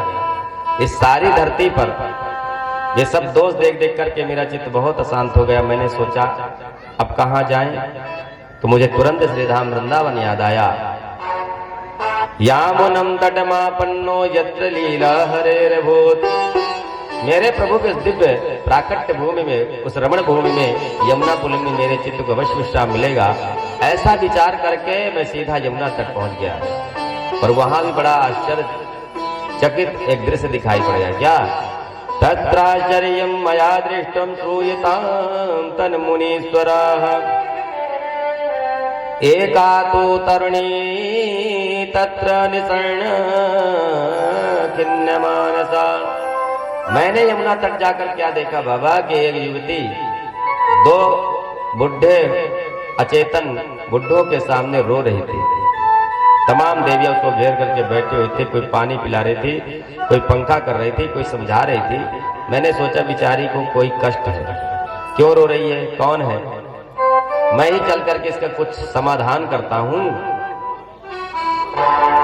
संतों का हृदय तो नवनीत के समान होता है। सो महाराज उसको देख करके मेरा भी हृदय द्रवीभूत हुआ और मैं उसके पास गया तो, लेकिन कुछ बोलने का साहस नहीं हुआ, इसलिए लौट आया। क्योंकि जिस समय देवियां माताएं आपस में बात करती हैं तो बड़ा भाव विभोर होकर के बात करती हैं। 1 मिनट में रोने लग जाएं और अगले मिनट में ही हंसने लग जाएं, बातों बातों। पता चले कि सास का दुख बताते बताते आंखों से आंसू आ जाए, और जब मायके की बात आ जाए तो एकदम चेहरा खिलखिला जाता है। तो नारद जी ने सोचा अब यहाँ कोई तो है नहीं, देवियों का समुदाय बस बैठा है, और जब देवियों का ही समुदाय होता तो वहाँ सास ससुर और मायके ससुराले की चर्चा होती है, बाकी कुछ नहीं चर्चा होती। तो कहते हैं कि हमने सोचा तो कि चलें लेकिन बाद में हमने सोचा कहीं हमने बुलाया नहीं गया है, हम अचानक पहुंच गए और देवियों ने कह दिया बाबा तुम कहाँ आ गए, हमने तुमको बुलाया नहीं, कैसे चले आए, हमसे कैसे पूछ दिया। तो हिम्मत नहीं हुई, इसलिए हम वापस लौटने लगे तो उस देवी ने हमको देखा और आवाज लगाया, भो भो साधो क्षणम तिष्ठ, विराजमान हो जाइए, क्योंकि इस संसार में वही धन है जिसके हृदय में भगवान के प्रति भक्ति महारानी है, और भगवान की भक्ति जिसके हृदय में है फिर उसके हृदय को भगवान छोड़ नहीं सकते हैं। सकल भुवन मध्य निर्धनास्ते धन्य निबसति हृदयतां श्रीहरेर्भक्ति नेका, भक्ति महारानी है और भक्ति महारानी के साथ साथ जिसके हृदय में भगवान स्थापित है, उस भगवान उस भवन में अपने आप चले जाते हैं और एक बार प्रवेश कर पाए तो भक्ति सूत्रोपनद्ध, फिर वह भगवान भक्ति सूत्र में बंध जाता है। भगवान को बांधने वाली केवल भक्ति महाराज। सनकादियों ने अब देवर्षि नारद सनकादियों से कहा, भगवान हमें प्रत्यक्ष देख लिया कि श्रीमद् भागवत के श्रवण से ज्ञान वैराग के साथ समन्वित होकर के भक्ति किस प्रकार से पुष्ट होकर के नाचती है, परंतु ये प्रश्न करना चाहता हूं कि श्रीमद् भागवत के श्रवण करने से भक्ति ज्ञान वैरागी ही पुष्ट होते हैं अथवा पापियों के पापों का भी प्रक्षालन हो सकता है, और यदि हो सकता है कि कैसे कैसे पापी तर जाते हैं, कृपा करके ये बताइए। के विशुद्धंति बदंतु मह्यम, सनकादि मुस्कुराते हुए बोले, नारद जी कैसे कैसे पापी तर जाते, प्रश्न ही हम समाप्त कर देते हैं, ऐसा प्रश्न ही न करो। हम तो ये कहते हैं कि जिसने अपने जीवन में पाप के अतिरिक्त दूसरा कोई काम ही न किया हो, प्रथम श्रेणी का पापी, जिसने अपने जीवन में पाप के अतिरिक्त कोई काम ही न किया हो और अपने जीवन में जीते जी वो भागवत न सुन पाया हो, तो मरने के बाद भी यदि भूत प्रेत योनियों में जाकर के भी वह श्रीमद् भागवत को सुन लेता है तो वह परम पावन हो जाता है, पुनीत हो जाता है, पापों से मुक्त हो जाता है। नारद जी बहुत जोर से हंसे, बोले जय हो महाराज, जीते जी की बात छोड़ दो, मरने के बाद सुन करके तर जाए, ये तो बात कोई हजम ही नहीं हो रही है। कोई प्रमाण है? तो बोले हाँ प्रमाण है। क्या? अत्र त्रैकीर्त इष्याम इतिहासं पुरातनम यस्य श्रवण मात्रेण पापहानि प्रजायते। ये इतना सुंदर पावन इतिहास है ऋषियों, इसको सुनने से भी पापों का शोधन हो जाता है। एक तुंगभद्रा नदी के किनारे एक पंडित जी रहते थे, आत्मदेव जिनका नाम था। छोटे से गांव में रहते थे, बड़े विद्वान थे, द्वितीय भास्कर के समान। ऐसी विद्वता थी कि जहां बैठते थे उनके वातावरण से, उनके बातों से प्रभावित होकर के लोग मुग्ध हो जाते थे। विशुद्ध ब्राह्मण वृत्ति से जीविका चलाते थे, संपन्न थे, लेकिन उनकी धर्मपत्नी का नाम था धुंधली, श्रीमती धुंधली देवी। पतिदेव जितने विद्वान और सुशील स्वभाव के थे, ठीक उसके विपरीत उनकी धर्मपत्नी थी। लोक व्राता क्रूरा प्रायसो बहुजल्पिका सूरा च गृह कृत्य सो कृपणा कलह प्रिय। ब्राह्मण जितने सुशील स्वभाव के सीधे साधे थे, ठीक उसके विपरीत उतनी पत्नी थी। इतना भयंकर स्वभाव, इतना भयंकर झगड़ालू स्वभाव कि जब तक पड़ोसी से लाठी चार्ज ना हो जाए तब तक भोजन ही हजम ना हो। इधर से उधर वार्तालाप करके लोगों को आपस में झगड़ा करवाना, या यदि कोई झगड़ा ना करे तो फिर झगड़ा कर बैठना। पर ब्राह्मण इतने सीधे और सरल कि उनसे भी अपना निर्वाह कर रहे थे। पर एक ही दोनों दंपतियों के मन में कष्ट कि कोई संतान नहीं थी। ब्राह्मण के मन में तो इतनी पीड़ा हुई इस बात को लेकर कि गृहं त्यक्त्वा वनं गतः, घर छोड़ करके वो ब्राह्मण वन को चले गए और वृक्ष के नीचे बैठे बैठे आंसू बहाने लगे। तभी एक संत निकल पड़े। ब्राह्मण की आंखों में आंसू देखा तो विचार आया कि इस एकांत वन में आंसू बहा रहा है, निश्चित परमात्मा से मिलने के लिए कोई मुमुक्षु जिज्ञासु रो रहा है भगवत प्राप्ति करने हेतु। तो चलो देखते हैं, मार्गदर्शन करते हैं। संत चले आए और पूछ दिया, कथम रोदति विप्रत्वं काते चिंता बलीयसी बदतम सत्वरम मह्यम स्वस्य दुःखस्य कारणम। वो ब्राह्मण कथम रोदसी, ये ब्राह्मण क्यों रोते हो भैया, कौन सी चिंता तुम्हें सता रही है? सत्वरम बद, शीघ्र हमको बताओ। ब्राह्मण ने देखा कि एक संत सहानुभूति दिखा रहे हैं तो संत के सन्मुख और मुक्तकंठ रो पड़ा और चरणों में चिपक गया ब्राह्मण। किम रमे मेरे से दुखम पूर्व पापेन संचितम मदीया पूर्वजास्तोयम कवोष्णामुपभुंजते। ब्राह्मण कहता, महाराज क्या बताओ अपने मन की बात, न जाने पूर्व जन्मों के कितने पाप उदय हो गए। पूर्वजों को जल देता हूं तो उनके आंखों में आंसू आ जाते हैं, क्योंकि मेरे बाद उन्हें कोई जल देने वाला नहीं है। भगवान का दिया हुआ सब कुछ है मेरे पास महाराज, पर संतान के बिना वो घर काटने को दौड़ता है। एक गाय पाली मैंने महाराज, वो भी बांध है। गाय को भी कोई बछड़ा नहीं हुआ, बरसों से बंधी है घर में। एक वृक्ष लगाया, उसमें भी आज तक कोई फल नहीं लगा, कितना बड़ा हो गया। बताइए मेरा दुर्भाग्य। संत ने मन ही मन सोचा, राम राम, हम तो कुछ और सोच करके आए थे। हमने तो सोचा प्रभु के लिए रो रहा होगा तो मार्गदर्शन करूंगा, पर ये तो पुत्र के लिए रो रहा, फिर भी अब इसका कुछ न कुछ मार्गदर्शन तो करना ही चाहिए। संत समझाने लगे, मुंचा ज्ञानम प्रजारूपम बलिष्ठ कर्मणो गति विवेकम तो समासाद्य त्यज संसार भाषणम। ये ब्राह्मण क्या बेटा बेटियों के चक्कर में रोता है? ये महान अज्ञान है। कर्मों की गति बड़ी गहन है और बड़ी बलवती है, इसलिए विवेक को जगाओ, विवेक से काम लो और संसार के इन बेटा बेटियों के चक्कर में मत पड़ो। ये बेटा बेटियों की आसक्ति वासना को निकाल दो। कौन किसका बेटा? राजा सगर के 60,000 पुत्र हुए थे। ब्राह्मण इतिहास पढ़ा होगा या सुना होगा, पर कौन से बेटे ने सुख दिया? सगर को पीढ़ियां लग गई तपस्या करते करते, तब तो जाकर के पूर्वजों का उद्धार कर पाए।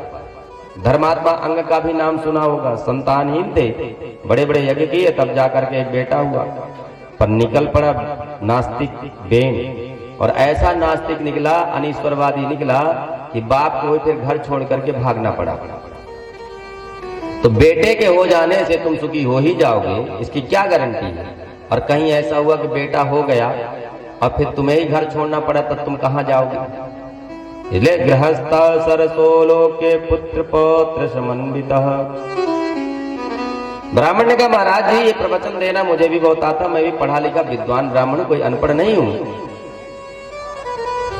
आप बाबा बैरागी बेटे का सुख क्या जानो? छोटे छोटे बच्चे जब पापा पापा तोतली भाषा में बोलते हैं, मीठी मीठी भाषा इतनी अच्छी लगती है कि आनंद आ जाता है, रसगुल्ला सा घुल जाता है कान में। वो तोतली वाणी सुनने के लिए मेरे कान कब से तरस रहे हैं, पर मुझसे बात करने वाला कोई बालक नहीं है घर में। छोटे छोटे बच्चों की किलकारियों से गूंजता हुआ घर गृहस्थी का आंगन कुछ और होता है, और मुझे आपका कुछ प्रवचन नहीं सुनना है महाराज, मुझे केवल बेटा चाहिए। संत जी समझ गए कि भूत सवार है इसको बेटे का, इस समय इसके अलावा कुछ नहीं सुनेगा। तब संत जी बोले, सुनो ब्राह्मण, मैंने तेरी ललाट की रेखाओं को पढ़ लिया। क्या लिखा महाराज? बोले, तेरे माथे में स्पष्ट लिखा है, सप्त जन्मावधि तव पुत्रो नहीं बच नहीं बच। तो एक जन्म के लिए रोता है, तेरे 7 जन्मों तक कोई बेटा बेटी नहीं होंगे। अब तो ब्राह्मण और दुखी हो गया और इतनी जोर से सिर पटका, महात्मा ने सर पकड़ लिया कि अरे ब्राह्मण मर जाओगे, ऐसा मत करो। ब्राह्मण ने कहा, महाराज मैं मरने तो ऐसे भी बैठा है। मैं वैसे भी मर रहा था, क्यों? क्योंकि मेरे संतान नहीं है। लेकिन आपने मेरा दुख कम करने की जगह दुख को दूना कर दिया, 7 गुना बढ़ा दिया। इसलिए अब तो मैं निश्चित मर जाऊंगा। अभी तो मैं एक जन्म के लिए रो रहा था कि मेरे इसी जन्म में संतान नहीं है। 7 जन्म का हिसाब आपने सुनवा करके और मेरा दुख बढ़ा दिया। सप्त जन्मावधि तब पुत्रो नहीं बचो। अब या तो मुझे बेटा दो महाराज, नहीं तो अब की बार इतनी जोर से सिर पटकूंगा कि मेरे तो प्राण निकल जाएंगे, मैं तो निश्चित मर जाऊंगा। और मेरे मरने का अपराध ब्रह्म हत्या आपको लगेगी, आप बनोगे महाराज दोषी। संत जी की धड़कन तेज हो गई है। भगवान जी, खामोखा ब्रह्म हत्या मोड़ हमने ले लिया। हम अपने रास्ता जा रहे थे, लेना एक न देना दो, और ये भी कहता है इसकी मृत्यु का कलंक मुझे लगेगा। अरे भाई, मैंने क्या किया तेरा? महाराज, आपने मेरा दुख बढ़ाया है। अब या तो मुझे बेटा दो और नहीं तो तैयार हो जाओ ब्रह्म हत्या के लिए। संत जी ने कहा ऐसा न करो, देखो विधाता ने जब ललाट में लिखा ही नहीं तुम्हारे योग, तो मैं कहां से दूं? बोला कहीं से भी दो महाराज, मुझे विश्वास है कि संतों के आशीर्वाद में ब्रह्मा को भी विचार करना पड़ता है। या तो आप मुझे बालक दो या कि ब्रह्म हत्या के लिए तैयार हो जाओ। महात्मा समझ गए तो भगवत इच्छा समझ करके एक फल मंत्र से अभिमंत्रित करके उस ब्राह्मण को दिया। फल पाते ही ब्राह्मण प्रसन्न हो गया और बोला महाराज कोई नियम तो नहीं पालना पड़ेगा? बोले नहीं नहीं, 1 2 4 नियम पालने पड़े। क्या? पवित्रता के साथ रहना, झगड़ा नहीं करना, किसी को कुछ उल्टा सीधा नहीं बोलना, दान धर्म करते रहना, यही 2 4 नियम जब तुम ठीक से पालोगे तो तेने पुत्रो ति निर्मला, बहुत सुंदर बालक होगा। बस सुनते ही ब्राह्मण साष्टांग दंडवत किया संत जी को और फल लेकर के हाथ में दौड़ लगाई और आए घर, और घर में आकर के अपने पत्नी को बुलाया और वह फल पत्नी को हाथों में थमा दिया। पंडित जी से फल तो लिया ब्राह्मणी ने, पर ब्राह्मणी बोली महाराज आप अपना काम करो, मैं नहा धो करके पूजा पाठ करके पवित्रता के साथ इस फल को ग्रहण करूंगा। पंडित जी बोले ठीक है, पर खा जरूर लेना। और पंडित जी गांव में पड़ोस में जा करके कथा सुनाने लगे कि देखना 9 महीने बाद हमारे यहाँ भी बच्चे की किलकारियां गूंजेंगी। अब इधर उधर पंडितानी फल लिए बैठी हैं, सोचती हैं खाऊं कि न खाऊं, खाऊं कि न खाऊं। फल वरक्षेण गर्भस्याद् गर्भेणोदर वृद्धिता स्वल्प भक्षम ततो शक्तिर्गृह कार्यम कथम भवेत्। और उसके मुंह बोली बहन एक आ गई। उसने कहा धुंधली बहन कैसे, क्या सोच रही हो बैठे बैठे? और धुंधली ने पूरी कहानी सुना दी। बहन मैं बड़े झंझट में पड़ गई हूँ, मेरी समझ में नहीं आ रहा इस फल को खाना चाहिए कि नहीं। पड़ोसिन बोली इसमें सोचने की क्या बात है, और तेरे भाग्य खुल गया, जो संत जी का प्रसाद प्राप्त हो गया, तुझे संतान हो जाएगा। धुंधली ने कहा बहन मैंने फल खा लिया तो बताओ मैं गर्भवती नहीं हो जाऊंगी? और कहीं सचमुच गर्भवती हो जाऊंगी तो एक बात बता, जब मेरे पेट में बच्चा होगा तो मेरा भोजन कम नहीं हो जाएगा? और यदि मेरा भोजन कम हो गया तो ततो अल्प शक्ति, मैं तो कमजोर हो जाऊंगी।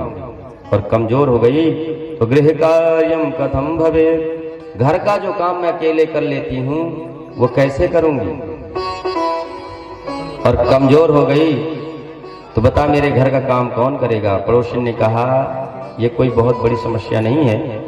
अरे अपनी ननद जब बुआ बन जाती है तो उसको बढ़ावा तो देना पड़ता है, तो तुम अपनी ननद को बुला करके और 4 महीना पहले से खूब सेवा करवाना, बाद में बढ़ावा के नाम पर दे करके उसको विदा करना। धुंधले ने कहा बहन तू नहीं जानती है मेरी ननद बहुत छोटी है, 4 महीने में तो पूरा घर ही साफ कर जाएगी, कुछ नहीं बचेगा बढ़ावा में देने के लिए। इसे ननंदा संहरे सदा, उससे तो अच्छा है कि कोई नौकर रख लूंगी और उसी से काम करवा लूंगी। ठीक है बहन, जो अच्छा लगे सो कर, पर जल्दी से इस फल को तो खा। धुंधली बोली अच्छा मैं इस फल को तो खा लूंगी, पर एक बात बता, मैंने सुना है गर्भवती स्त्री को ज्यादा दौड़ना नहीं चाहिए। पड़ोसी ने कहा तुझे कहाँ दौड़ना, तू तो आराम करना। बोली मैं आराम तो करूंगी, लेकिन दैवात घाटी ब्रजेद ग्रामे पलाये गर्भिणी कथम। धुंधली ने कहा, देख मैं आराम तो करूंगी, लेकिन मान ले कहीं अचानक भूकंप आ गया तो, और कहीं आग लग गई तो सब तो भाग करके खड़े होंगे बाहर, और मरना तो मेरा होगा, मैं कैसे भागूंगी। पड़ोसी ने कहा, तेरे क्या उठपटांग सोच रही है, और यूं समझा करके चली गई। और कहती है, पड़ोसी ने कहा कि ये सोचना सब बंद कर और चुपचाप भगवान का नाम लेकर के फल खा ले। अच्छा बहन, तू कहती है तो खा लेती हूँ, पर एक बात और है, इसलिए नाम रखा गोकर्ण। और अपने बालक का नाम सोच ही रहे थे कि धुंधली खड़ी हो गई और कहती, देखो जी 9 महीने मैंने कष्ट भोगे हैं, इसलिए नाम रखूंगी तो मैं ही रखूंगी। पंडित जी ने कहा, जैसी तुम्हारी इच्छा। कि अतकाले न तो जातो तरणो तनया बुभौ गोकर्ण पंडितो ज्ञानी धुंधकारी महाकला। धुंधली ने कहा, मेरा नाम धुंधली है, मैं अपने नाम से मिलता जुलता नाम रखूंगी, इसका मैं नाम रखती हूँ धुंधकारी। बालक जो जो बड़े होते गए, गोकर्ण जी उतने ही विद्वान, महान प्रकांड विद्वान होते गए, और धुंधकारी उतना ही नीच प्रवृत्ति का क्रूर होता गया। सद असत विजयजनी बुद्धि पंडा सा असत संजाता सपंडिता। सद और असत का जिसे ठीक से ज्ञान हो, विवेचन कर सके, ऐसी बुद्धि का जो मालिक है वो पंडित है। इसलिए भगवान ने अर्जुन को महाभारत में डांटा कि पंडितों जैसी बात कर रहा है। असोच्यानन सोचस्तम प्रज्ञा बाधांच भाससे गतासु न गतासु शनान सोचन्ति पंडिता। पंडितों जैसी बात करता है और मूर्खों की तरह सोच रहा है। और दोनों बालकों ने ख्याति प्राप्त किया, एक विख्यात हुआ और एक कुख्यात हुआ। धुंधकारी महान चोर, महान डकैत। जो जो बड़ा होता गया तो उसके अपराध बढ़ने लगे, और ऐसा अपराधी हुआ कि जुआ में प्रवृत्त हो गया, जुआ खेलने लगा। अब कुछ दिनों बाद घर का जितना धन था सब जुआ में जाकर के हार आया। आत्मदेव अपने पुत्र के दुर्गुणों से व्यथित हुए, आज फिर मरने की सोच रहे हैं। पहले गए थे मरने के लिए क्योंकि कोई संतान नहीं थी, और आज पुनः फिर मरने की सोच रहे हैं कि संतान क्यों। क्व तिष्ठामि क्व गच्छामि को मे दुःखं व्यपोहयेत् प्राणास्त्यजामि दुःखेन हा कष्टं मम संसिता। हे भगवान, कहाँ जाऊं, कहाँ बैठूं, किसको अपनी दुख की कथा व्यथा सुनाऊं। गोकर्ण जी ने देखा तो हाथ पकड़ के एकांत में ले जाकर के समझाया, देखो पिताजी, न चेन्द्रस्य सुखम किंचित न सुखम चक्रवर्तिनः सुखमस्ति विरक्तश्च मुनिरेकांत जीविनः। पिताजी, संसार में सभी प्राणी दुखी हैं, क्योंकि दुख रूप ही संसार है, केवल सुख है। केवल एक है जो सबसे विरक्त होकर के भगवत भजन में मस्त हो जाए, जिसके मन में कोई कामना वासना शेष न रह गई हो। संसार में केवल वही महापुरुष सुखी है। अंधकूपे स्नेह पासे बद्धा पंगुरहम सटा। और जीव स्नेह के पास में बंधा हुआ, माया के पास में बंधा हुआ संसार में हर एक व्यक्ति अपने संतान को और स्वयं ढकेल रहा है, अंधों की तरह। देहे तिमांस रुधिरे भीमतिम त्यजत्वम जाया सुतादिषु सदा ममतां विमुञ्च पश्यानि सं जगदिदं क्षणभङ्गनिष्ठं वैराग्य राग रसिको भव भक्ति निष्ठा। गोकर्ण जी कहते, पिताजी ध्यान से सुने, जीव को संसार में बांधने की 2 रस्सियां हैं, अहमता और ममता। देह के नातों में ममता और अपने किए हुए कार्यों में अहमता। मैंने ये किया, मैंने इतनी बड़ी बिल्डिंग बनवाई, मैं यहाँ गया, मैंने इतने बड़े भंडारे करवाए, इसको कहते हैं अहमता। मैं करता करता चिल्लाता, मैंने इतना बड़ा कार्यक्रम करवाया, किसी ने करवाया नहीं होगा। और दूसरा ममता, ये मेरे पत्नी है, ये मेरे पुत्र है, मेरे पिता है। यही 2 रस्सियां जीव को संसार में बांध रखी। तो कहते हैं, गोकर्ण जी कहते हैं, जबकि ये वास्तविकता है कि शरीर ही हमारा नहीं, जिस शरीर के नातों को हम अपना मान रखते हैं। पंचायती धर्मशाला 5 पंच तत्वों ने अपना अपना अंश दान दे करके हम लोगों को तैयार किया है। तो जब वह अंश दान से यह शरीर निर्मित है, तो जब वह शरीर ही हमारा नहीं है, तो शरीर के नाते हमारे कहां से हो जाएंगे। देहेन्ति मांस रुधिरे भीमतिं त्यजत, देह पर बारंबार विचार करने से देहाशक्ति छूट जाती है। मांस मेद मज्जा स्नायु आदि से विनिर्मित, अस्थि स्तंभम स्नायुबद्धम मांस शोणित लेपितम, चरमावनद्धम दुर्गंधम पात्रम मूत्र पुरीशयो। यह शरीर जैसे कचड़े का एक डिब्बा होता है, उसमें सारे हर प्रकार के कचड़े जाकर फेंक दिया जाता है, इसी प्रकार ये शरीर भी कचड़े का एक डिब्बा है और इसके अंदर क्या है, मल मूत्र के अलावा कुछ भी नहीं है। हाड़ मांस रक्त से विनिर्मित यह शरीर, तो जब यह शरीर ही अच्छा, ये शरीर की रक्षा कैसे होती है। जो हम लोग खाते हैं भोजन करते हैं, वो भोजन ही 12 घंटे से ज्यादा नहीं टिकता, 12 घंटे तक रख दीजिए तो सड़ जाता है। तो जब उसकी ही आयु ज्यादा नहीं उस भोजन की, ऐसे पदार्थ से संरक्षित हमारा यह शरीर कैसे बच सकता है। जाया सुतादिषु सदा ममतां विमुंच, तो देह के नाते हमारे कहां से हो जाएंगे। और यही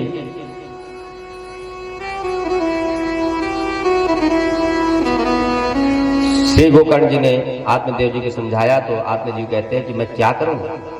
तो कहते हैं केवल धर्मं भजस्व सततम त्यज लोक धर्मान्, सेवस्व साधु पुरुषान् जहि काम तृष्णाम्। पिताजी साधु पुरुषान् सेवस्व, साधु पुरुषों की संगति करो और काम तृष्णाम जय, संसारियों की संगत करोगे तो संसार की कामना बढ़ेगी। और भगवत संतों साधु संतों का संग करोगे तो भगवत प्रेम जागेगा। जैसी संगति वैसी रंगत। तो आपने पुत्र और संसार लौकिक धर्म का त्याग करो, पारलौकिक धर्म का आश्रय लो, संतों का संग करो, उससे क्या होगा। श्री गोकर्ण जी कहते हैं कि पुत्र प्राप्त करने के बाद आपको क्या मिला, लौकिक सुख मिलने के बाद आपको क्या मिला, उसका तो स्वाद आपने ले लिया। अब संतों का संग करने से क्या मिलेगा, जरा उसका भी स्वाद लो।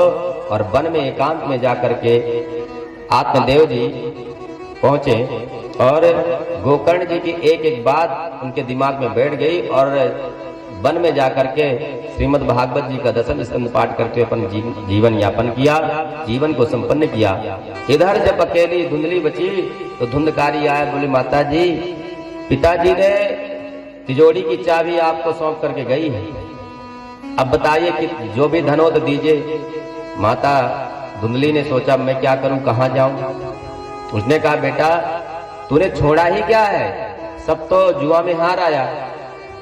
तो धुंधकारी कहता है नहीं दोगी तो जलती हुई लकड़ी से मारूंगा, और नहीं दोगी तो तुम्हें लातों से मारूंगा। धुंधली ने समझा कि बस मेरा भी काम खत्म। और धुंधली ने एक दिन रात्रि में घर के पीछे एक कुएं में जाकर के अपना प्राणांत कर दिया।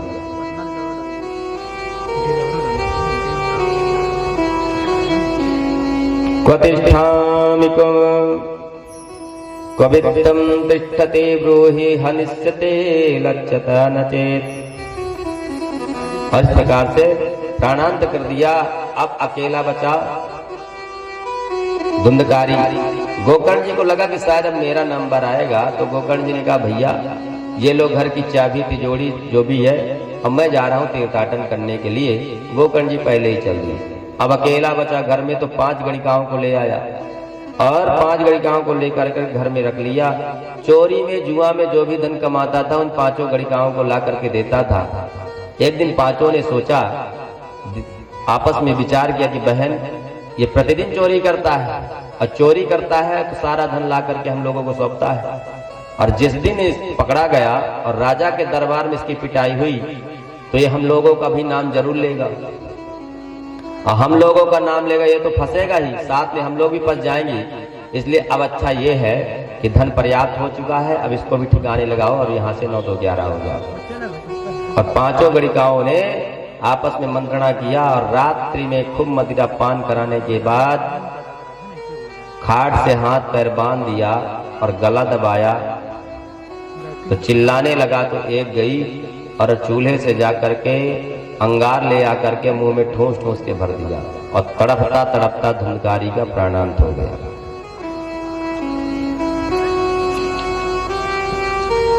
प्राणांत हुआ तो एक महान प्रेतात्मा बनकर के तैयार हुआ। उधर गोकर्ण जी को जब पता चला तो जिस भी तीर्थ में जाते थे तो पिंडदान कराते थे। अब उनको पता चला, सारा तीर्थाटन करने के बाद जब घर वापस आए तो रात्रि में विश्राम किया तो देखते हैं कि एक काली परछाई आती है और आकर के कहीं वो हाथी का रूप बना लेता है, तो कहीं भेड़ का रूप बना लेता है, तो कहीं बकरी का रूप बना लेता है और कहीं पुरुष को रूप बना करके रोता है, खूब तेज तेज चिल्लाता है। तो गोकर्ण जी ने कमंडल से जल लिया और मंत्र पढ़ करके जैसे उस प्रेतात्मा के ऊपर छोड़ा तो उस प्रेतात्मा को वाक शक्ति आ गई और धुंधकारी बोल पड़ा। गोकर्ण जी ने पूछा कि तुम कौन हो? तो कहता है, अहम भ्राता त्वदीयोऽस्मि धुंधकारीति नामतः स्वकीयेनैव दोषेण ब्रह्मत्वं नासितं मया।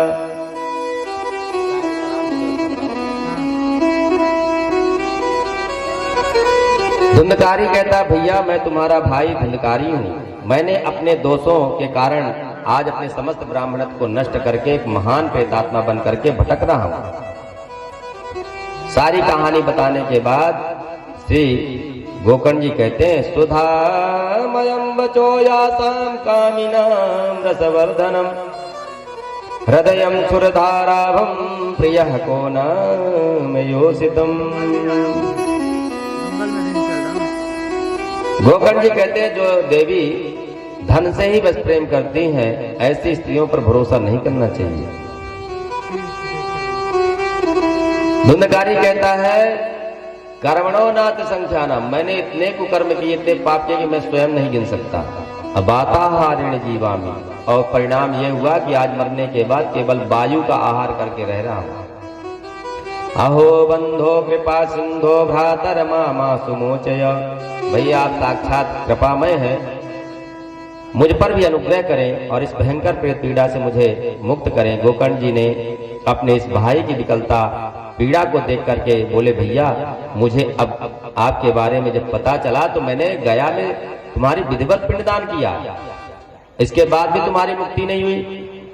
तो धुंधकारी कहता है, गया श्राद्ध सतेनापि मुक्तिर्मे न भविष्यति। आप एक दो पिंडदान की बात करते, गया में 100 पिंडदान भी करोगे तो भी मेरी मुक्ति नहीं होगी, क्योंकि मैं छोटा मोटा पापी नहीं हूं, महान पापी हूं, 1 नंबर का। तो फिर कैसे तुम्हारी मुक्ति होगी? बोले मैं नहीं जानता, आप ही बताइए। और गोकर्ण जी ने कहा, ठीक है, इस समय चले जाओ, प्रातः काल हम तुम्हारा उपाय ढूंढेंगे। और अंतर्ध्यान हो गया धुंधकारी, रात भर नींद नहीं, सुबह जब प्रातः काल जगे तो नित्य कर्म से निवृत्त होने के बाद सूर्य भगवान का आवाहन किया और सूर्य भगवान की गति वृद्ध हो गई। और सूर्य भगवान ने कहा, श्रीमद्भागवतान मुक्ति सप्ताहम वाचनम कुरु। श्री गोकर्ण, आरती गाऊं प्यारे तुझको मनाऊं, आरती गाऊं प्यारे तुझको मनाऊं, तेरी तेरी आरती गाऊं, तेरी आरती गाऊं, मोरे मुकुट पे शीशे पे सोए, मोरे मुकुट पे शीशे पे सोए, प्यारी बंसी मेरो मन मोहे, प्यारी बंसी मेरो मन मोहे, प्यारी बंसी मेरो मन मोहे, प्यारी बंसी मेरो मन मोहे।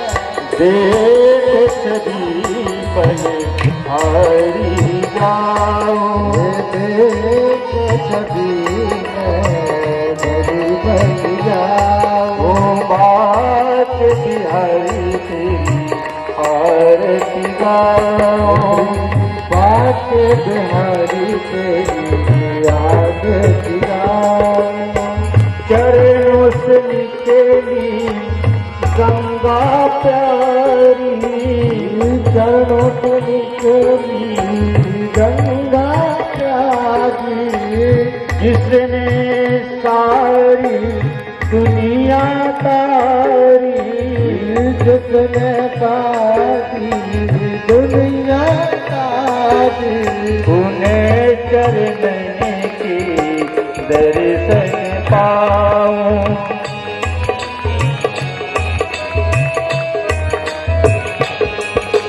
बाग बिहारी तेरी आरती गाऊं, बाग बिहारी तेरी आरती गाऊं। दास अनाथ से दास आप हो, दास अनाथ के नाथ,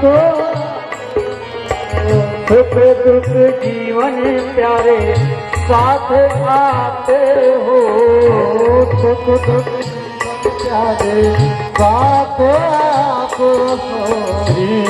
गिरधर तेरी आरती गाऊं, गिरधारी तेरी आरती गाऊं। बाग बिहारी तेरी आरती गाऊं, बाग बिहारी तेरी आरती गाऊं। आरती गाऊं प्यारे तुझको मनाऊं, आरती गाऊं प्यारे तुमको मनाऊं। गिरधर तेरी आरती गाऊं, बाग बिहारी तेरी आरती गाऊं। बाग बिहारी तेरी आरती गाऊं, बाग बिहारी तेरी आरती गाऊं। बाग बिहारी तेरी आरती गाऊं, बाग बिहारी तेरी आरती गाऊं। कर्पूर गौरम नावकारम संसार सारम उल्लंघन, सदा वदन्तं हृदयारविन्दे भावं भवामि वन्दनामि।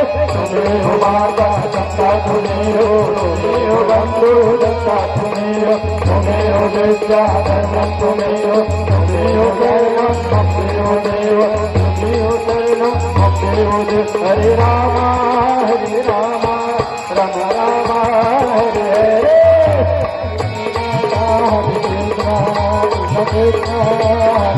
हरे राधा श्री राधे राधे राधे हरे हरे।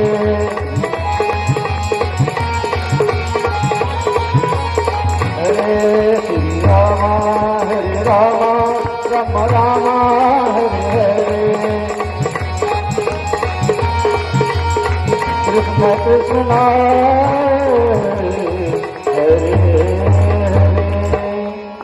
बोली बाके बिहारी लाल की जय। धारातिक्यं भूमो निधाय जले शीतलीकरणं पुष्पै देवाभिवन्दनं मन्त्रपुष्पाञ्जलिम्।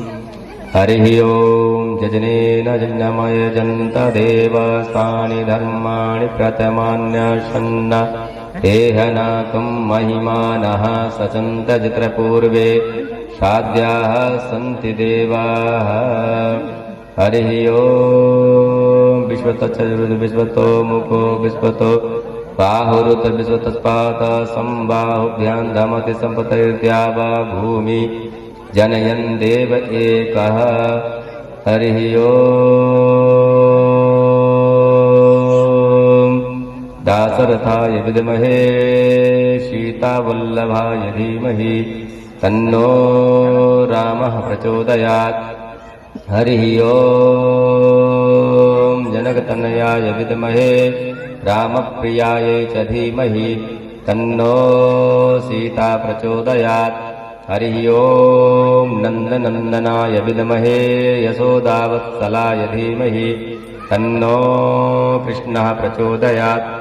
हरिः ओम् वृषभानुजाय विद्महे कृष्णप्रियाय च धीमहि तन्नो श्रीराधा प्रचोदयात्। हरिः ओम् अंजनी नंदनाय विद्महे पवनपुत्राय धीमहि तन्नो हनुमत् प्रचोदयात्। हरिः ओम् तत्पुरुषाय विद्महे महादेवाय धीमहि। हरिः ओम् अंजनी नंदनाय विद्महे पवनपुत्राय धीमहि तन्नो श्रीराधा हनुमत् प्रचोदयात्। हरिः ओम् गुरुदेवाय विद्महे परम ब्रह्मणे धीमहि तन्नो गुरु प्रचोदयात्।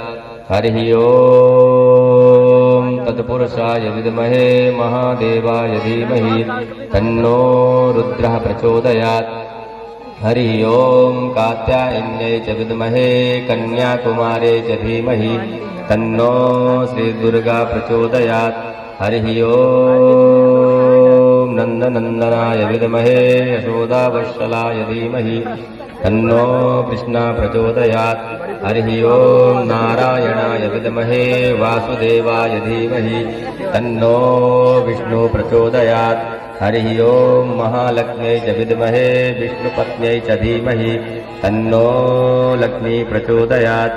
हरिः ओम् एकदन्ताय विद्महे वक्रतुण्डाय धीमहि तन्नो दन्ती प्रचोदयात्। सेवन्तिका वकुलचम्पकपाटलाब्जै पुन्नागजातिकरवीररसालपुष्पै बिल्वप्रवालतुलसीदलमञ्जरीभिः स्वां पूजयामि जगदीश्वर मे प्रसीद। नानासुगन्धिपुष्पाणि यथा कालोद्भवानि च पुष्पाञ्जलिर्मया दत्तं गृहाण परमेश्वर। सुमन सुगन्धित सुमन लय सुमन सुभक्ति अपार पुष्पांजलि अर्पण करो श्री कृष्ण करो स्वीकार। मंत्र पुष्पांजलिं समर्पयामि। बोले श्रीमद्भागवत महापुराण की पवन सुत हनुमान की। बोले श्री सुखदेव भगवान की। बोले श्री सुखदेव भगवान की। बोले शारदा मैया की। बोले चारों धाम की। बोले बाल कृष्ण लाल की। बोले बाल कृष्ण लाल की। बोले सभी संत महंतों की धर्म की धर्म का प्राणियों में विश्व का गौ माता की गौ हत्या सत्य सनातन धर्म की। नमः पार्वती पतये हर हर महादेव शंभो।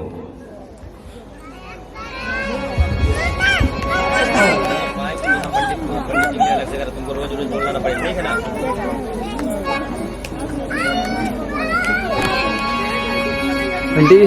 चलो इस साइड।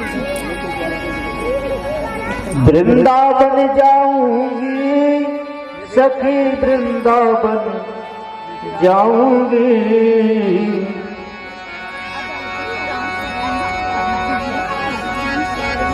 वृंदावन जाऊंगी सखी बरसाने जाऊंगी।